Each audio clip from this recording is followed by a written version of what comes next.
are key drivers for the achievement of Sustainable Development Goal 7, which stands for affordable, reliable, sustainable and modern energy for all.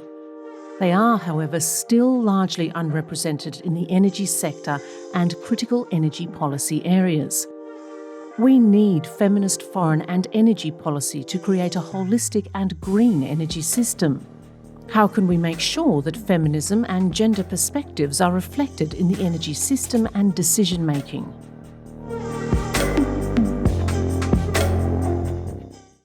Welcome back, ladies and gentlemen, excellencies. I hope you had an interesting and refreshing break.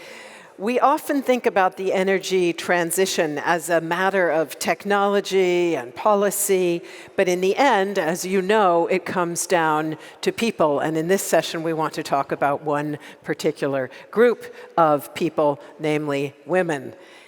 Both as individuals and as members of their communities, women often bear the main burden of both climate change and lack of access to clean energy. This is especially true in places where they run the household, as in many parts of the global south. Yet, women frequently find themselves left out of the equation when the male-dominated energy and engineering sectors design solutions and infrastructure that bypass women's needs. You hardly need a reminder from me that gender equality is closely linked to achievement of the Sustainable Development Goals in general, and that goes for SDG7, the energy SDG in particular.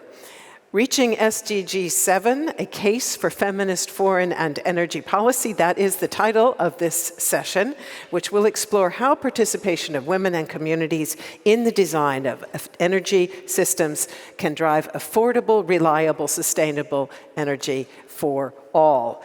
How can we make sure that women are included and their interests are considered in the design of energy systems? What approaches to advance women's empowerment in the global energy transition, and what role can international cooperation play? We have an outstanding group of speakers with us, two virtual, two live here on the stage, to answer those questions. And I will now begin our introductions with those who are with us here in person. And Walid Fayad is Lebanon's Minister of Energy and Water. He was formerly Executive Vice President at the consultancy Booz Allen Hamilton, and he also served as Vice Chairman of the MIT Enterprise Forum Pan-Arab Region, which promotes entrepreneurship and innovation. Great to have you with us, Minister. Also with me here on stage is Valentina Belakova. She is president of the Women's Energy Club of Ukraine. She is also director of operations at Contour Global, the globally active energy company, and she has held leading positions in the energy sector, including as the director of the European Ukrainian Energy Agency and as construction manager for large solar power installations.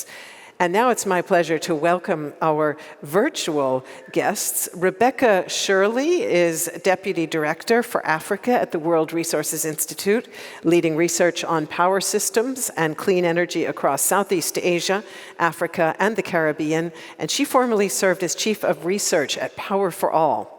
And Lucia Bakulumpagi Wamala is the CEO and founder of Bakulu Power, a renewable energy company based in Uganda. She is committed to developing and implementing collaborative renewable energy projects that engage communities and empower women. Great to see both of you. Thank you so much for being with us. Before we hear from the panel, let me now ask our audience once again to weigh in.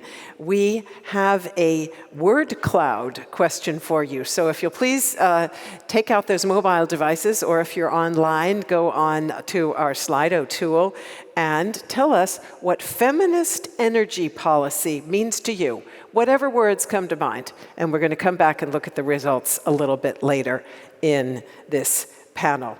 Now let's talk about what involvement of women and communities could mean for the energy transition. And I'll ask all of our speakers to please keep your answers to 3 minutes or less, if you would. And Minister, if I may start with you, your country has for some time been facing a severe electricity crisis with rolling blackouts. Renewable energy accounts for about 4% of total electricity production in Lebanon. The rest is supplied by imported fossil fuels. You have now adopted an ambitious renewable target of 30% by 2030, as far as I have seen. How will you get there, and how would achieving that target improve the situation of the women in your country? Thank you for the question. Your microphone, exactly. It's on. Yeah, it's just on. Thank you for having me. It's a great pleasure to be here in Berlin for this milestone event. I hope it will mark a turning point for the way we manage both the energy sector as responsible human civilized society, but also how we manage to be what I'd like to define it as more gender conscious and gender inclusive society at the global level, and in particular also in Lebanon. That's how I interpret adoption of feminine energy policy. To me, it's about being gender inclusive, being not discriminatory, and it goes beyond only women population to cover all the population, and it also, we have multiple lines of discrimination that we need to break down. Sometimes it's religious, sometimes it's confessional, sometimes it's cultural. All these barriers must be broken. Regarding Lebanon, the situation, as you know, is very dire in the sense that we have a financial crisis crippling the country since 2019. So now we are finishing a third year of this difficult situation. The result of it was that the electricity, which was subsidized by the government, is no longer available in the same fashion. As a matter of fact, the government has not much resources to subsidize or support anything, not even in the medical and healthcare space and education space. Accordingly, what we have done in the energy domain as minister is to remove the subsidy. When you remove the subsidy, then the benefits of renewable energy become very clear and very resolute. So what happened is people automatically implemented their own solar systems to mitigate the lack of nationally provided electricity, especially that the alternative, which is private electricity generation, is very expensive. And accordingly, we have seen a mushrooming of solar individual off-grid solutions to the tune of, from the numbers I see, about 600 megawatts, which is roughly maybe 10% already of the energy being produced in the country. So I would say that while solar and renewable energy were not taking their right place in Lebanon, despite the productivity of the climate there and of the sun and also the wind, this has changed over the last year very dramatically, and now the market dynamics are encouraging for solar. That of course, improves the situation for electricity supply in the country, and that obviously improves the lifestyle, and with it comes the improvement in terms of the responsibilities at home, but also at work and everywhere, in particular for women who accordingly will see benefits from that. The challenge for us, as it is for other countries in the world, is to make sure that we benefit to the maximum at the corporate level, at the policy level in government, from the presence of women, because their contribution will be needed to optimize the outcome when we talk about transition, ecologic or energy transition. And of course, I did, as I mentioned, engineering and energy sectors often very, very male-dominated indeed.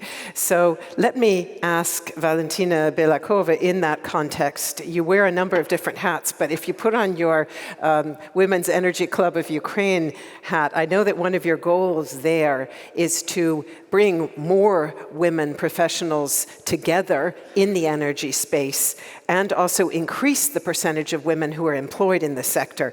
What would that change, and how are you working to achieve your goal? Thank you very much, and I also want to thank for being here. I want to thank for our German-Ukrainian partnership, especially for our project, We United for Ukraine with Dana. And this is very important cooperation for us right now. And I'm honestly very glad to have not just female right now here, but a male, because it's quite important to hear both parties there. And coming back to the question, so historically, Ukrainian energy sector has been male-dominated, and women being underrepresented in both technical and leadership roles. This lack of gender diversity can lead to a narrow perspective in decision-making, which can limit innovation and hinder progress towards a more sustainable and equitable energy system. Studies have shown that gender diversity in leadership position can lead to better decision-making, improved financial performance, and increased innovation. When women are represented in leadership position, they bring diverse perspectives and experiences to the table, exactly as you said, and which can lead to more comprehensive and effective energy policies. Before war started, we have done this study with the support of Henry Pearl Foundation. It named Women and Men in the Energy Sector of Ukraine. With this study, we wanted to cover different parts, like regarding pay gaps, women's representative in the energy sector, and so on. And this study has shown to us that we have just only 25-27% of all employed in the country's energy industry. War in Ukraine, and sorry, but this is not invasion, but this is war, is a crisis for women. Many of them became refugees.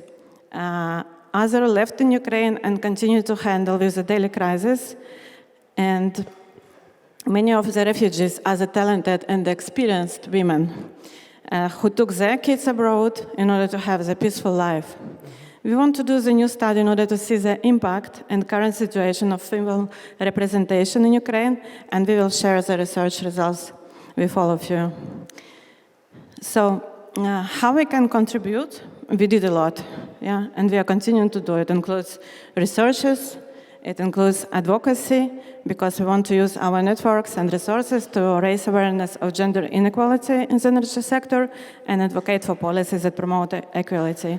Education and training is quite important to still support women and provide trainings for them so that they will be feeling like they're on board, they are still needed, they can do rebuilding of Ukraine, and they can bring their ideas, and their voice will be listened by others. And as well, partnership and collaboration. This is very important for us.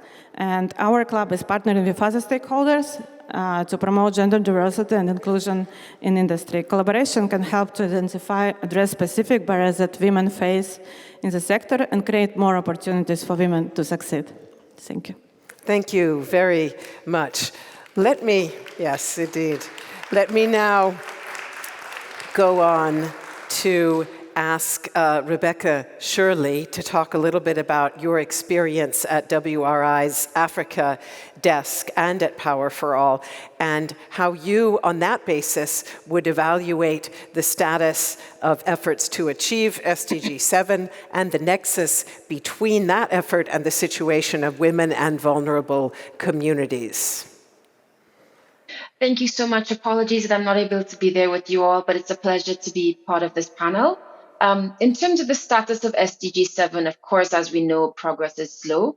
It is sometimes difficult to see to break through the distortion of what data can tell us, because we have population increasing at the same time as we're making progress along SDG7, and so it can be difficult to see what the gains look like. But the data does show us that there is progress being made, though it's slow. Access to electricity stands right now at about 35% of the population here in sub-Saharan Africa, with rural access rates at less than 1/3 that of urban communities.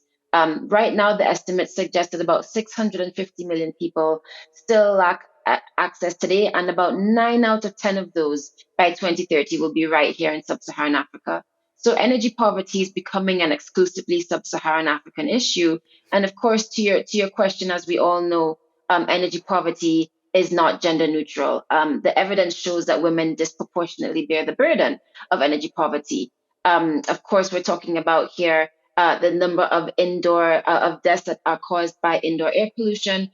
We're talking about challenges of healthcare and childbirth because of unreliable electricity in healthcare facilities. We're also talking about after disasters and conflicts, which are continuing to increase more and more in the face of climate change. Women and children in internally displaced persons camps facing increased risks of assault, gender-based violence due to lack of lighting, lack of electricity. So absolutely, the effects on women of our slow progress on SDG 7 are very clear.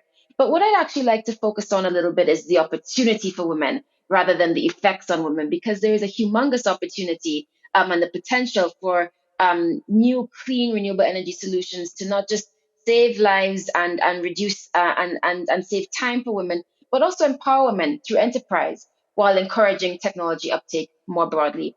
What do I mean by that? Well, we've over the past 5 years have been doing lots of research on the intersection between energy access, service delivery, and workforce development. And what we're finding is that a lot of the companies that work in this space of energy access service delivery are really challenged, not just by technology and by procurement and supply chain issues, but what they often say is that they're challenged by skills gaps. They're challenged by a workforce issue. And that actually represents an amazing opportunity to both solve workforce challenges and and create empowerment opportunities while also helping to advance energy access at the same time. I'll just give you one statistic on women's role in the energy access workforce, because right now our role as women in the workforce is quite low. We're on average about a quarter of the direct formal workforce right now working in renewable energy. But companies recognize that women are beneficial to the sector, particularly in areas of sales and the value chain. So, for instance, women are the social influencers within their communities, playing a very critical role in successful sales and product distribution and micro enterprise development. Youth participation is a little bit higher, about 40%. But again, companies suggest, and with data, real actual data suggests that both for women and for youth, there is a much bigger opportunity for participation in the workforce. And again, as I mentioned, the opportunity here is really astounding because, of course, data suggests that women and youth are the hardest impacted by the dearth of employment opportunities, particularly those in rural communities that lack education or are faced with the challenges of traditional perceptions of gender roles and a host of other sociocultural factors. So that's just a bit on where the effects are, but also where the opportunity lies at this intersection between SDG 7 and, of course, our workforce creation SDG. There's so much that we could be doing to support women in that space, and I'll say a little bit more about that later on. Thank you very much, Rebecca. Let me go over to Lucia now, because you are trying to do just that, open up opportunities for empowering women and vulnerable communities. Tell us something about how Bakulou Power is doing that. What are the concrete steps that you're taking? And how can more female talent be attracted to what is traditionally a very male-dominated sector? I'd like to start by thanking you for having me. I have a really special place in my heart for BETD. I feel like I'm part of the family. I think that there are so many positions in the energy industry. I think that it's kind of not a misconception, but a lot of people think, oh, I'm not an engineer, or maybe that's just me. I always had a very big hang up about not being an engineer, but I found that there's so many other skills, there's so many other roles. And you could work in marketing. You could work, for example, we have a rural development specialist who works with us. She's a woman, and she is like the star of our team. She's a sociologist by training, and a lot of people used to laugh when, we go to meetings with a sociologist. But before we can get to megawatts and all of the, the hard technical parts of the work, we have to deal with the people. And I find that it's very interesting. Developing projects is a very fascinating experience. You have to really leave your ego aside and you have to listen. You know, I can go there and have all my great ideas and my, you should do this and this is where the world is going. And you can't just tell people what to do. Someone can't just come into my home and take all of my sugar and my carbs away, even if I shouldn't be eating sugar, It just can't work like that. So in the very beginning, when we start projects, we go into the community and we have meetings, and it's amazing to really hear the feedback because there's so many issues that I didn't ever thought about, I thought I was going to go do one thing, and then you realize there's a whole sort of other influences that can determine the success or the failure of your project. And I liked what Dr. Rebecca Shirley said about women being influencers and about data. So when you're working in rural communities, there is really not that much data to work on to model your project. So that's always step one, collecting data. And I think I'm a pretty friendly person, but I can't just knock on someone's door and ask very intimate questions. I mean, a simple question is, how many kids live with you? How many kids do you have? The answer can vary depending on who's home. So that was our first step. We looked for those female influencers in the community, a lot of teachers and nurses, and we worked side by side to collect data. And in modeling a project for energy projects, for rural development, you have to consider the businesses. We have to model in a productive use of energy component, of course, to make the project financially viable. So you ask a lot of theoretical questions about, what would you do if you had electricity? And it's amazing to hear all of these business ideas that people have. And for me, that really motivates me to just play a small part in somebody getting closer to their dreams. So my answer is just to try. There's so many ways to be part of the energy industry. I'm not an engineer. I'm a bit of an outsider myself. So if I could say anything, it's just give it a shot. And collaboration is key. These are very, very, very complex problems, and they cannot be solved in one particular way by one particular person. We all really have to work together. Minister, I saw you nodding quite emphatically when when Lucia just began her remarks. Do you want to add something? Part of it is there is a sense of stigma sometimes in many sectors, and the reality is it's all about education from the beginning.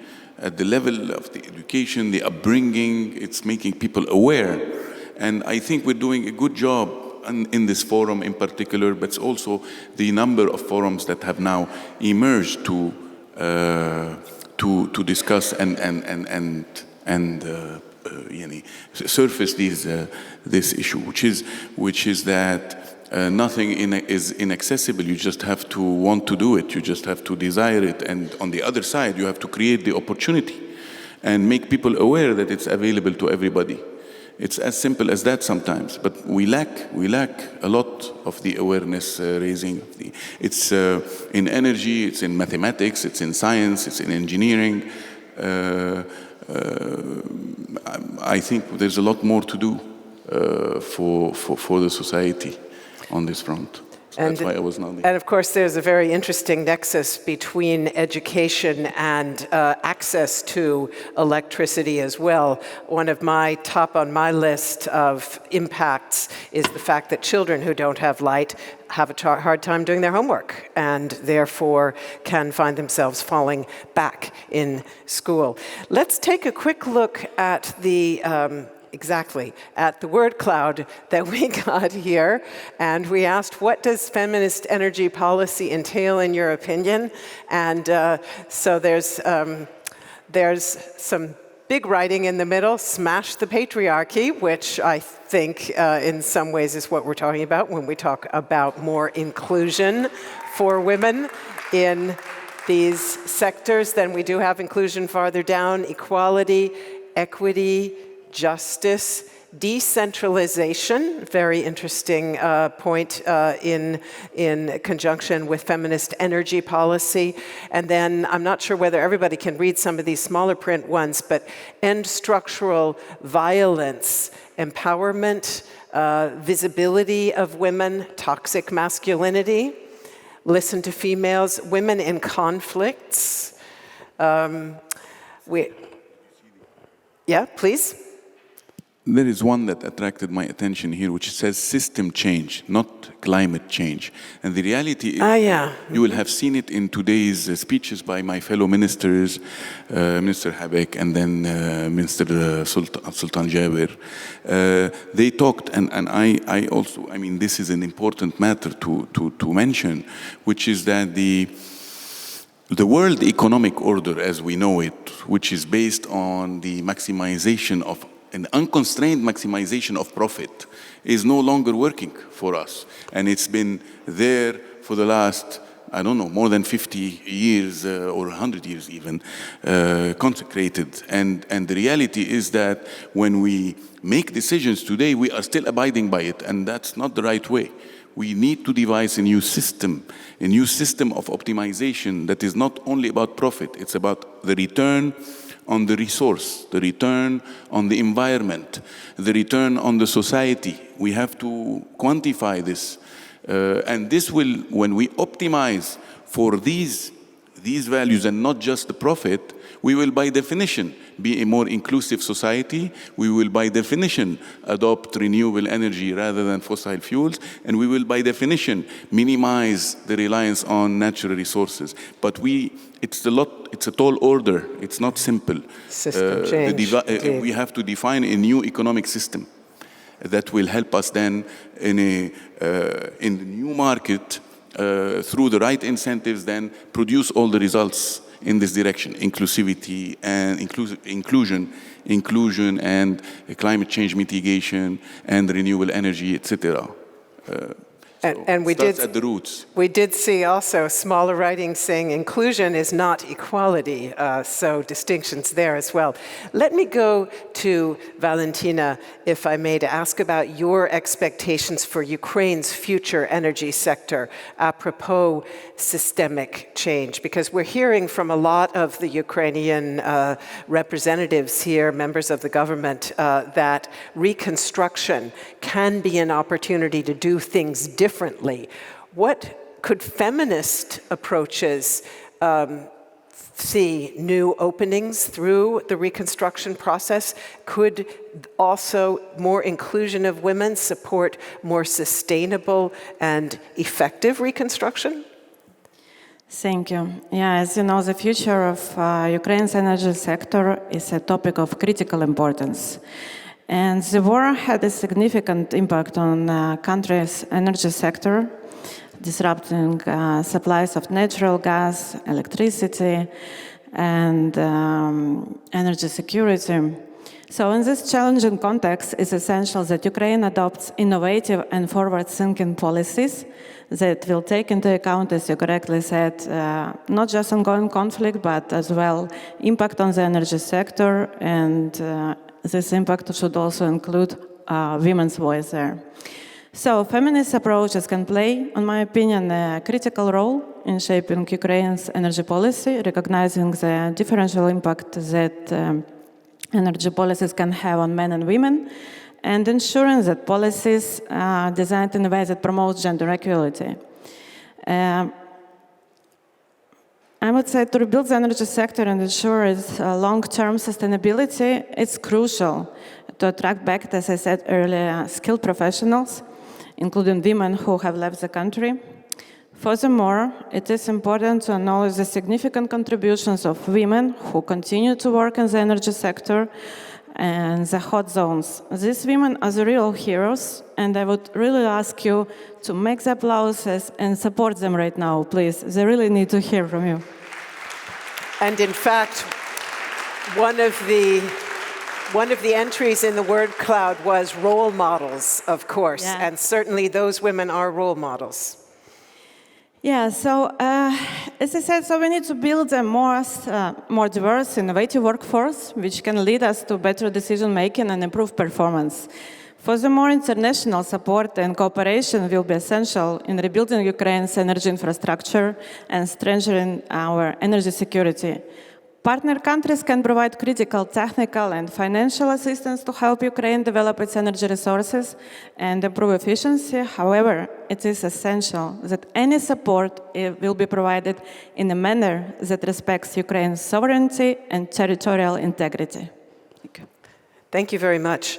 Let me go over to Rebecca Shirley, if I may, and again, picking up on the question that we asked in the word cloud.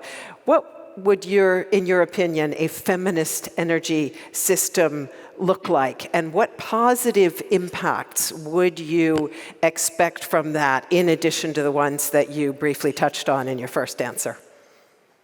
Sure.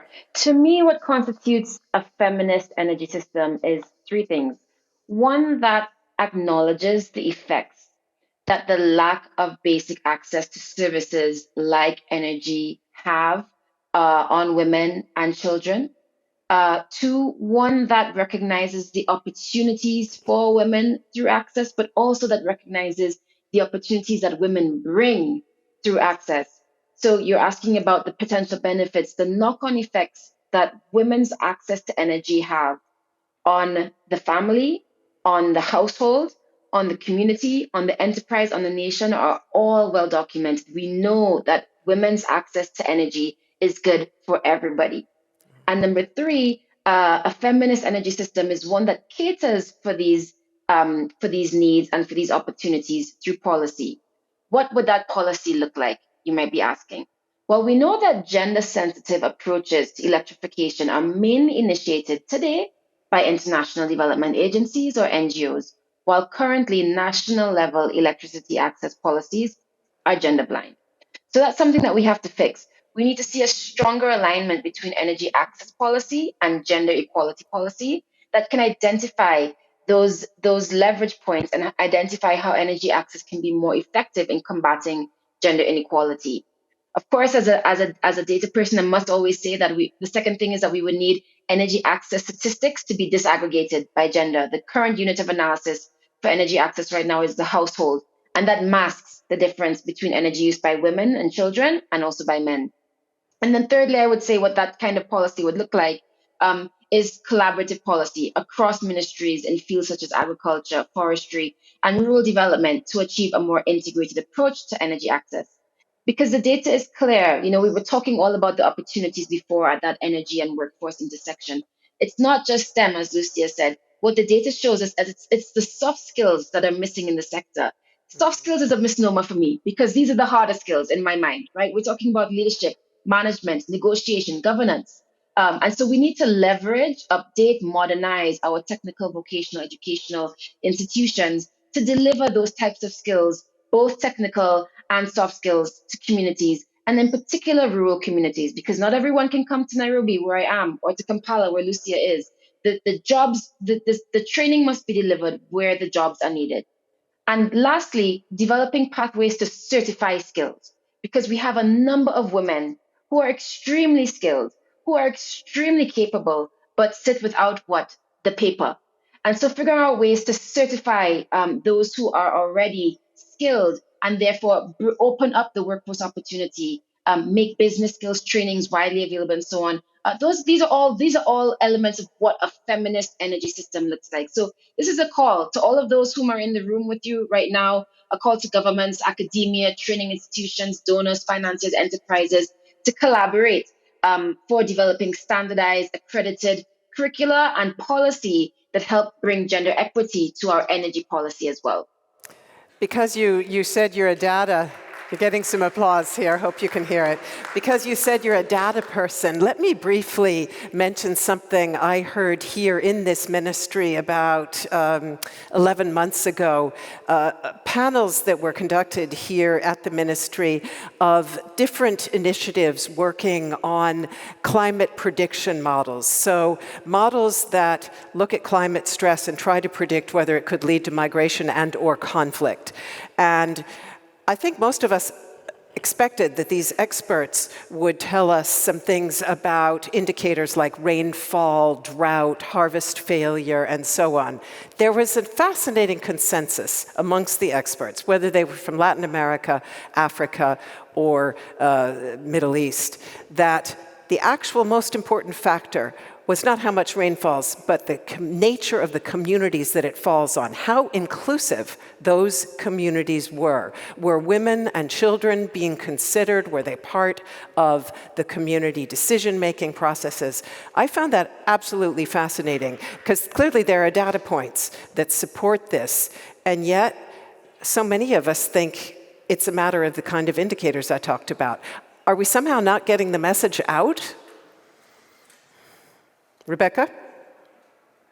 Question for me. Yeah. Oh, yes, absolutely. I agree with that. And in fact, you're talking about those climate projections. So little of that research is actually done here on the continent. We are 4% on the continent of research funding to climate.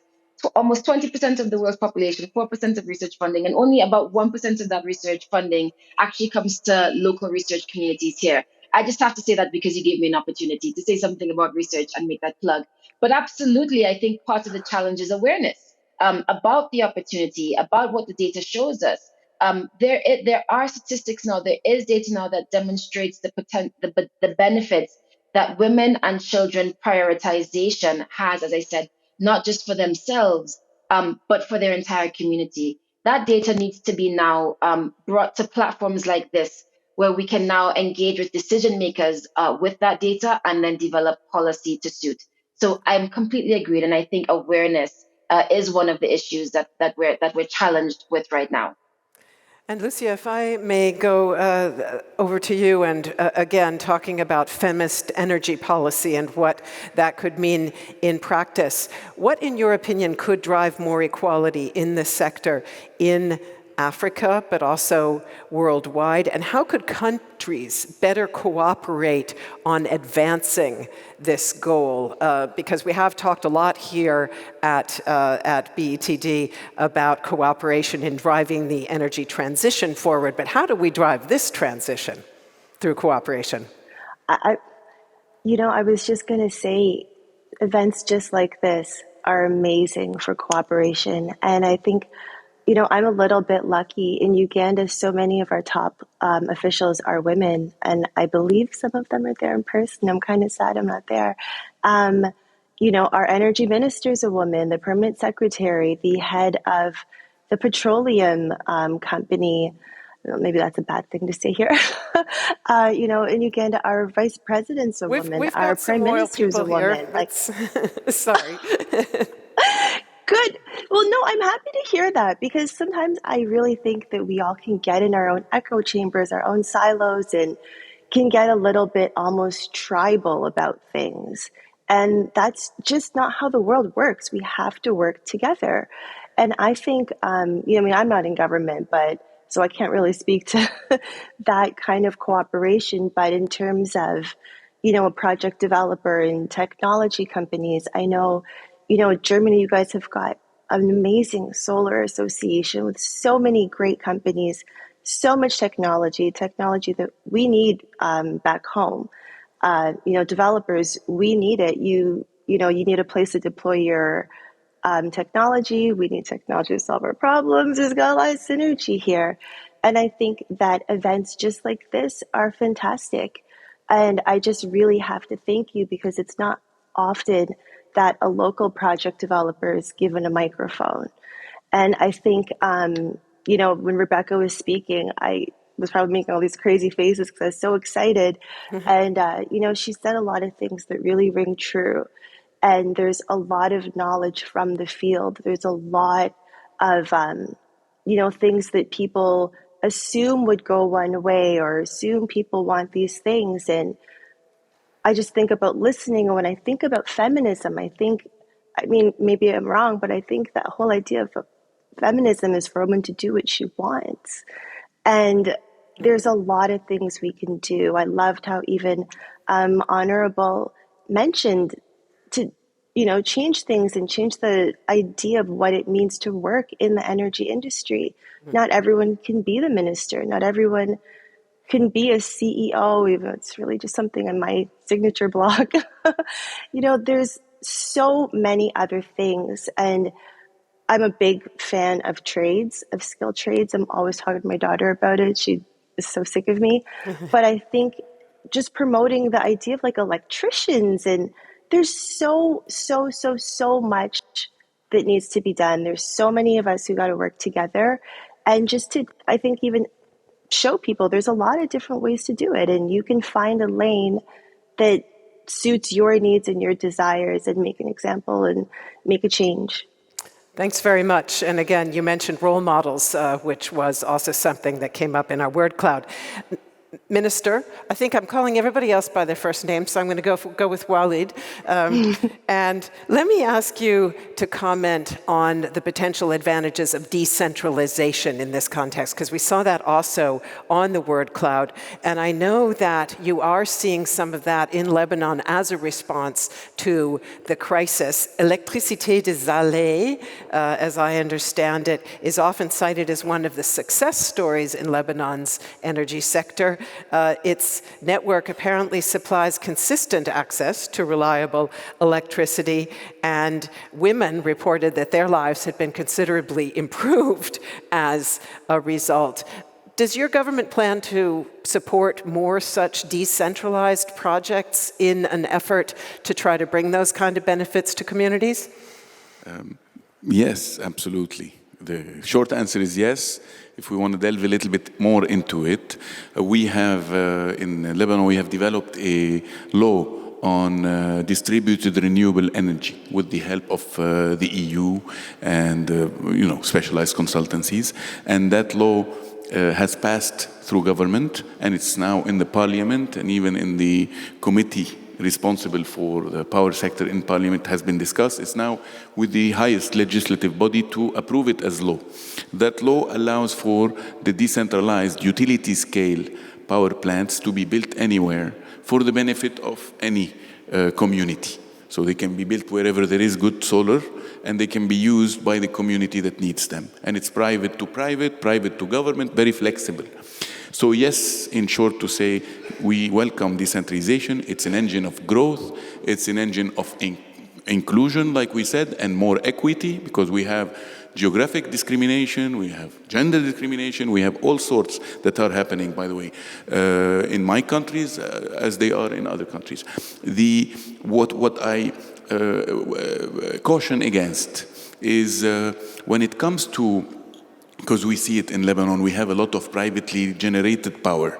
And that privately generated power is still often conventional power using diesel, which is very polluting. And Zahli is no exception to that. So on the front of distribution of power or generation of power that is renewable, then yes, I go for decentralization. But when it comes to conventional power, like nuclear energy or carbon power, and ideally we want to get rid of it, but for the time being it's still a need at this stage, then centralization remains key to the economies of scale that are required. So this is maybe the trade-off that we need to strike. Yeah. And there are many trade-offs that we have been discussing here at BETD. These are constraints of the system. That access versus quicker renewable ramping up is one of those complicated trade-offs. Let me now, in a final round of questions to all of you, ask you to tell us in just about 2 minutes or less, which levers you consider most appropriate for strengthening clean energy approaches that truly do benefit women and communities, appropriate and also effective, whatever it is. And let me start, if I may, with you, Valentina. Thank you. But before I will reply to this question, I would also like to say as a final note that it's so important that I see there are a lot of men there in Zal, and I think it's quite important that each of you can become ambassador for women. Yeah, you can help us to grow up. You can coach us. You can be ambassador and empower women to join and be in the same positions as you are, and it's very important for us. And next is Voice of Youth. Yeah, I see basically this conference is great. We also had a annual conference in our Women's Energy Club. And last year we also had a panel where we had brilliant kids, absolutely brilliant. And I think this is our future. And it's quite important for us to hear everyone, men, women, our kids, yeah, because this is our future for which we need to fight all together. And what we need as well is family examples, because I made some speeches in front of pupils and students and asked them, like, why you're not joining the energy sector? Why you don't want to go for engineering studies? And they said, because we don't see women in the energy sector. We don't know who are there. We don't know what to do there in this sector. So it's quite important for each of us being an example for these kids, you know. And coming back to your question, definitely we need energy transition. Yeah? We need to have a clean future, and it's very important for each country. It's very important for Ukraine. For Ukraine, it's very important to become energy independent, and for us, it's very important to promote gender equality in the energy sector, and it's crucial for Ukraine's long-term energy sustainability and rebuilding efforts. Thank you very much. And now I'll go over to Lucia, if I may, and same question to you. The most crucial approaches that you think could truly ramp up clean energy that is beneficial to women and communities? I think sometimes the most approaches, the most crucial approaches can even be the most simple approaches.